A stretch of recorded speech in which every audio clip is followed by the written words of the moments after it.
Pregnant होने का मतलब ये कब से हो गया कि आपने मैले कुचैले कपड़े पहन के बैठ जाना है, मुँह भी नहीं धोना, बाल भी नहीं बनाने और फेस पे कुछ लगाना भी नहीं है। मुझे समझ में नहीं आता है, दुनिया जहान के कोलैबोरेशन के कपड़े आते हैं आपको और आपका हुलिया देखो तो ऐसे हुआ हुआ है जैसे वो काम करने वाली मासियाँ होती हैं, वो भी इससे बेहतर हुलिये में ही घर से निकलती होंगी। बात करते हैं चालू अभी के व्लॉग की। Welcome in table talk 2.0। तो आज मैंने 2-3 दिन से इसका देख रही हूँ, इसकी भाभी का व्लॉग भी देख रही हूँ और इसका व्लॉग भी देख रही हूँ। अरे भाई वो लोग खूब खुश हैं, शोएब और दीपिका जो है वो खूब मस्ती कर रहे हैं अपने बेटे के साथ। उनका बेटा भी दिन ब दिन क्यूट होता जा रहा है और उसकी हरकतें तो बहुत ही प्यारी लगती है। He is acting so sweet. इसलिए कहते थे हम लोग कि अपने ये 5 BHK के घर से बाहर निकलो ताकि बच्चे को बाहर की हवा लगे और वो भी अच्छे से बिहेव करें। लेकिन कुछ चीज़ें दीपिका की मुझे अजीब लगी हैं और वो बहुत अजीब लगी हैं कि लोकल वेंडर्स के पास जाके 300-300 रुपये के झुमके ख़रीद के 350 के झुमके ख़रीद के आपको प्राइस ठीक लगी तो बताना। यानी कि शर्म कर लो तुम्हारे घटिया घटिया कपड़े जो हैं वो लोग 3,000 से लेके 30,000 तक खरीदें और यहाँ पे लोकल वेंडर से 350 के झुमके लेके तुम लोगों से पूछ रही हो कि पता नहीं आपको मुझे ठीक लगी तो बताना। शर्म कर लो कुछ, इतना पैसा आने के बावजूद भी तुम्हारे अंदर से कमीनगी नहीं जा रही। बस कर दे बहन। और मैंने इसका देखा, इसका फेस कुछ ज़्यादा ही राइट साइड पे जाता है, पहले से भी ज़्यादा फील हो रहा है। या इसने फिलर्स कराए हैं, बोटॉक्स कराए हैं, आई डोंट नो। लेकिन एक होता है ना कि पता चल रहा होता है कि फेस बहुत ज़्यादा राइट साइड को जा रहा है। तो मुझे लगता है कि ये क्यूटीज़ का कमाल है। अगर उनका काम ऐसा है तो बहन करवाना छोड़ दो। खैर तुमने कहाँ सुनी है किसी की। दूसरा, इसने जो कुर्ता लिया था वो कुर्ता इतना ज़्यादा इल फिटेड था, इल फिटेड कुर्ता, मतलब मुझे नहीं अच्छा लग रहा था इसके ऊपर। हाँ, शोल्डर्स तक जब तक इसका फ्रेम में आ रही थी बॉडी तब तक ये सही लग रही थी। लेकिन जब इसने वो कैप पहनी और वो झोला पहना है और उसके बाद उसने नीचे वो ओवर साइज जीन्स पहनी है तो अजीब ही लग रही थी। यानी कि शोएब के साथ वैसे लग रहा था कोई आदमी जा रहा है। तो प्लीज़ मैडम, आप अगर इस तरह के कपड़े कैरी नहीं कर सकती तो मत पहना करें। मुझे समझ में नहीं आती कि ऐसी इतनी भारी भारी साड़ियाँ पहन के और मेकअप करके कैसे इसने शोज़ कर लिए। लेकिन वहाँ पे तो असिस्टेंट होते हैं ना, वो बार बार आके चेक करते हैं आपके कपड़े ठीक हैं, आपका हेयर स्टाइल ठीक है। तो जहाँ आपने इतने गरम काड़ा अंकल हैं और इतने सारे लोग हैं तो साथ में आप कोई एक आध हेयर स्टाइलिस्ट भी लेके या वो असिस्टेंट भी लेके चलो जो आपके कपड़े वगैरह देख ले। क्योंकि जो आपने हालत की हुई है अपनी वो तो बहुत ख़राब होती जा रही है दिन ब दिन। ये शोएब को देखो यार, वो कितना स्मार्ट लग रहा था। हालांकि वो छोटू सा है लेकिन ये है कि वो अच्छा लग रहा होता है तुम्हारे सामने। लेकिन इसकी हालत बहुत अजीब हुई होती है। अब मुझे कहना हेट हैटर्स, क्या देखने वालों को नज़र नहीं आता है? सारी दुनिया देख रही है। बाकी ये कि रूहान के साथ मुझे इनके सीन सारे अच्छे लगे। जब उसने कहा था ना मामा, वो बहुत प्यारा लग रहा था। यानी कि इवल आई ऑफ। लेकिन ये कि माशाल्लाह वो बहुत अच्छे से बिहेव कर रहा है। वो कह रही थी ना अल्हम्दुलिल्लाह हमारे साथ है रूहान भी। मुझे पता था अब इसने अल्हम्दुलिल्लाह ही कहना है, ऑन द पॉइंट। तो इतना मैं इसको जान चुकी हुई हूँ कि मुझे अंदाज़ा होता है कि अब इसने क्या बोलना है। तो बाकी ठीक है उनका। मैडम ने एक और बहुत कमाल की बात की, जो इन्फॉर्मेशन लोकल हैंडमेड समोसा खा रही हूँ मैं। मुझे एक बात बताओ, मेरा रोड में तुम लोग लेग मेड समोसा खाते हो, फुट मेड? हम लोग सारे हैंडमेड ही खाते हैं। क्या बात है आपकी बात? शिमला का ब्लॉग है, घूम फिर रहे, लेकिन शिमला ठीक तरह से दिखा तो देते। हर एक को शिमला देखने का शौक था। इन्होंने ना वो टेम्पल दिखाया है ना वो कुछ भी नहीं खास चीज़ें दिखाई। जो उनके लैंडमार्क थे वो तो दिखाते हम लोगों को। और दूसरी तरफ भालू आपी के ब्लॉग है जहाँ पे हम लोग पूरी तरीके से वो गुटका ने इतना कोई टेक ओवर किया है उसका ब्लॉग। फ्रेंड्स, अब मैं आ गया हूँ फ्रेंड्स, अब मैं जा रहा हूँ फ्रेंड्स, अब मैं आई गो जिम। अब इंग्लिश भी बोलेगा ये। भाई को एक लैंग्वेज की जान छोड़ दे, तुझसे हिंदी तो बोली नहीं जाती तो क्या बोलेगा। ऊपर से लठ मारने वाला तुम्हारा अंदाज है, ऐसे लगता है पता नहीं पत्थर खींच के मार रहा है, बात नहीं कर रहा है, बात भी नहीं करनी आती है। और ऊपर से सबा बहुत मेहनत कर रहे हैं, यहाँ घर में भी मेहनत कर रहे हैं, वहाँ भी मेहनत कर रहे हैं। बहन तुम भी एक्टिंग करने में बहुत मेहनत कर रही हो। जिस तरह से तुमने लटका लटका के बोलना शुरू किया हुआ है ना एक एक वर्ड, तो बहुत मुश्किल है भाई। तुम्हारी एक्टिंग को सलाम है, कोई बंदा नहीं इतनी एक्टिंग कर सकता घर में। और अम्मी के बारे में तो एक बात करनी थी मुझे कि अम्मी ने तो टोटल ना इग्नोर मार दिया अब इसको। वो कोई भी इसको फुटेज देने के लिए या इसके व्लॉग में नहीं कोई कंट्रीब्यूशन दे रही है। कोई एक आध डायलॉग बोल देती है, उसके बाद अम्मी टोटल गायब। भाई वो बेचारी को काम करना पड़ गया इतने अरसे के बाद, वो बैठी रहती थी, इतने मज़े से उसकी लाइफ गुजर रही थी। जब से ये इसके घर में आई है, इस वो रेनोवेशन के नाम पे अम्मी के घर शिफ्ट हुई है, तब से अम्मी को कभी खाने बनाने पड़ते हैं, नाश्ते बनाने पड़ते हैं, और फिर बार बार इसको क्राविंग्स भी तो होती है ना फ्रेंड्स। वो भी तो किसी ने बना के देनी है। अब हर चीज़ तो रिज़ा को नहीं बनानी आती होगी। इसीलिए अम्मी जान ने अपनी बेटी खाला को और अपनी अम्मा द डॉल को बुला लिया है। उसने कहा मेरे से तो नहीं होती खिदमतें, बेटी आएगी, बेटी ख्याल करेगी, हमारा भी करेगी, सबा का भी करेगी। सबा इतना करती है बच्चों के लिए, इतना करती है, तो अम्मी आएगी, अम्मी का भी करेगी। तो इसलिए ये दासियाँ इन लोगों ने बुला लिया वहाँ से, तो ये आके ख्याल करेंगी। क्योंकि जो रिज़ा रेहान के फादर हैं वो तो चले गए हैं वापस, क्योंकि वो मिलने भी नहीं आए बच्चों को। Just imagine, he is living for 1 whole year, 1 साल पूरे के लिए वो जा रहे हैं।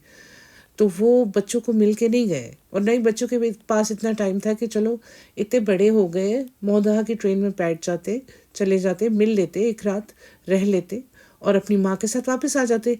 लेकिन नहीं, उनके पास तो टाइम ही नहीं है ना। अगर वो चले जाएंगे तो इस आपी के नखरे कौन उठाएगा इस विमेन चाइल्ड के, क्योंकि ये अब एक चाइल्ड को दुनिया में लाना चाह रही है, तो इसने तो इन सबको इस्तेमाल करना ही है।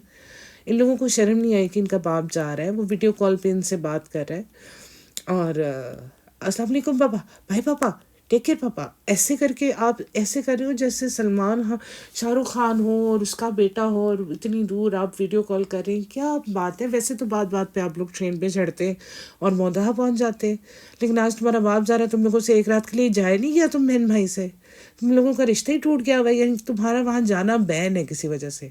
ऐसा क्या किया है जो आप लोग मौदहा जा नहीं सकते हो। मेरी ये समझ से बाहर है कि बाप जा रहा था, ये मिलने क्यों नहीं गए हैं, या इनकी इतनी अफेक्शन भी नहीं है कि पूरे 1 साल के लिए जा रहे हैं, 1 महीने के लिए नहीं जा रहे। इनको जाना चाहिए था या नहीं जाना चाहिए था। वैसे तो इन लोगों के पास बहुत फालतू टाइम है। इन लोगों के हालात देख के ऐसे लग रहा है कि ये जो व्लॉग्स है ना, ये अब आने बंद हो जाएंगे आहिस्ता आहिस्ता। और जिस हिसाब से इसके व्लॉग्स कम आ रहे हैं, और गुटखा हाईजैक करके बैठा हुआ है, इसकी व्यूअरशिप और भी कम होगी। ये लेके डूबेगा इसको, क्योंकि जिस दिन से ये शनि जुड़ा है ना इसके साथ, ये नी डाउनफॉल की तरफ जा रही है। स्लो स्लो स्लो स्लो करके एंड तक ले जाएगा, क्योंकि व्लॉग्स कम होंगे तो they had to depend on खुश आमदीद ओनली। खुश आमदीद ये जाता नहीं है। खुश आमदीद रेस्टोरेंट की रेटिंग 3.5 हो चुकी है। अब आप मुझको बताओ, जिस रेस्टोरेंट की रेटिंग 5 से 3.5 आ गई है, और जिस हिसाब से उसका ओनर घर पे मंडलाता रहता है, पसरा रहता है, कभी सोफे पे पड़ा हुआ है, कभी ज़मीन पे पड़ा हुआ है, कभी कुर्सी पे पड़ा हुआ है, कभी गाड़ी में घूम रहा है, कभी शेक पी रहा है, जिम जा रहा है, वो तो बिल्कुल एक, वो कहते हैं ना, बिल्कुल एक ऐसी ज़िंदगी जी रहा है जिसकी उसने शायद कल्पना की थी, या उसका एक सपना था कि वो ऐसी ज़िंदगी जिए। गाड़ी उसके पास है, सर्वेंट्स उसके पास है, ऑर्डर देके हर काम वो करवा लेता है। उससे जिस दिन ओपनिंग हुई थी ना, उसने कहा था कि यहाँ तक हमारी कोशिश थी, अब ये रेस्टोरेंट आपके हवाले, उसने अपने मैनेजर को और वहाँ के वर्कर्स को बोल दिया था। लेकिन कैसा भी हो, आपको ऊपर रहना पड़ता है।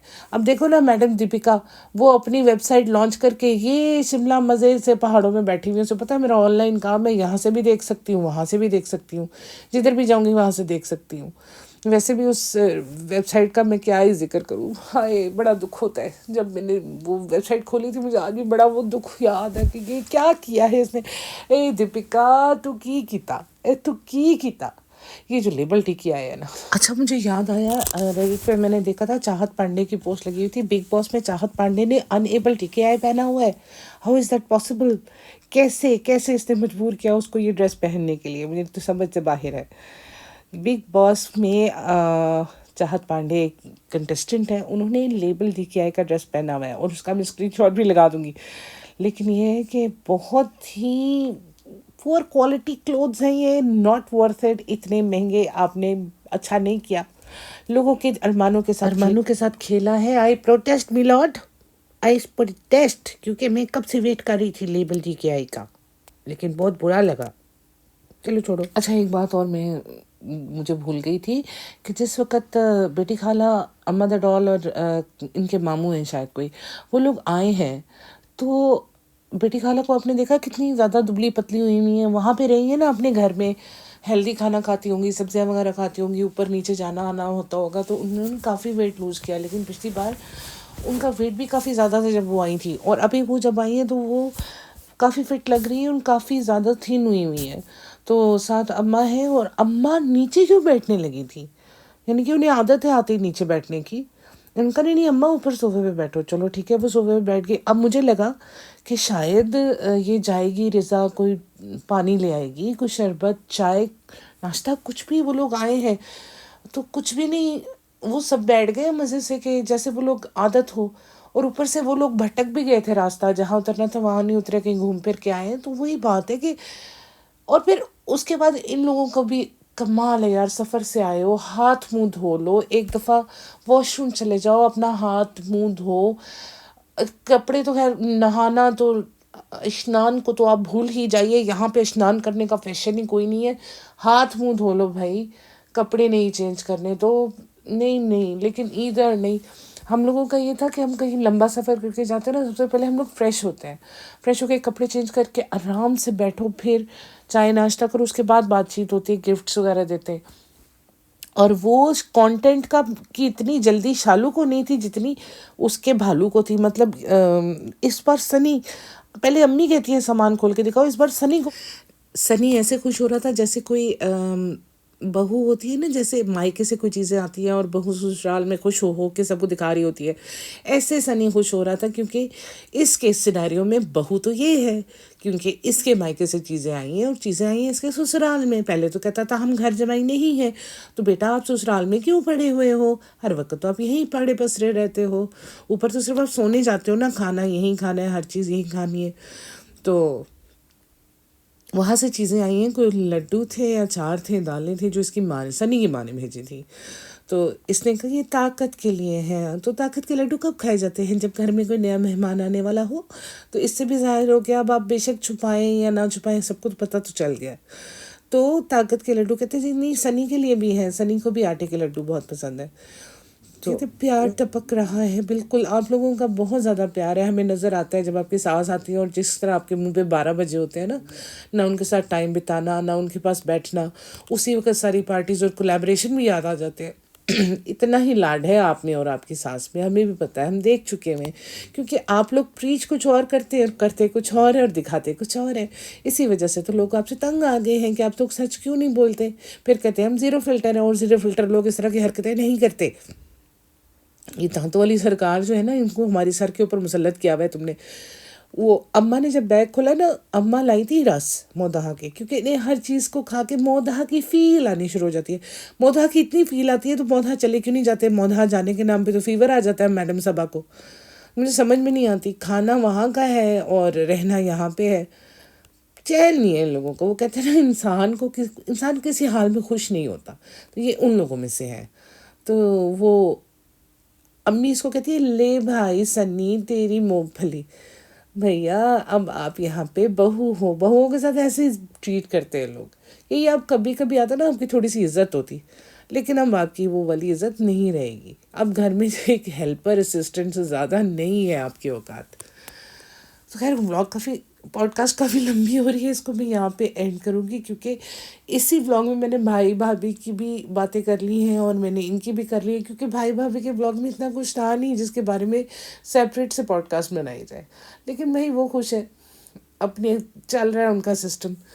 तो नैया तो इधर की डूबने वाली है, क्योंकि खुश आमदीद की रेटिंग भी गिर रही है और व्लॉग्स भी कम आ रहे हैं। अब पता नहीं ये बेचारे जो 10-10 लाख और 20-20 लाख कमाने के आदी थे महीने के, इनका खर्चा कैसे पूरा होगा।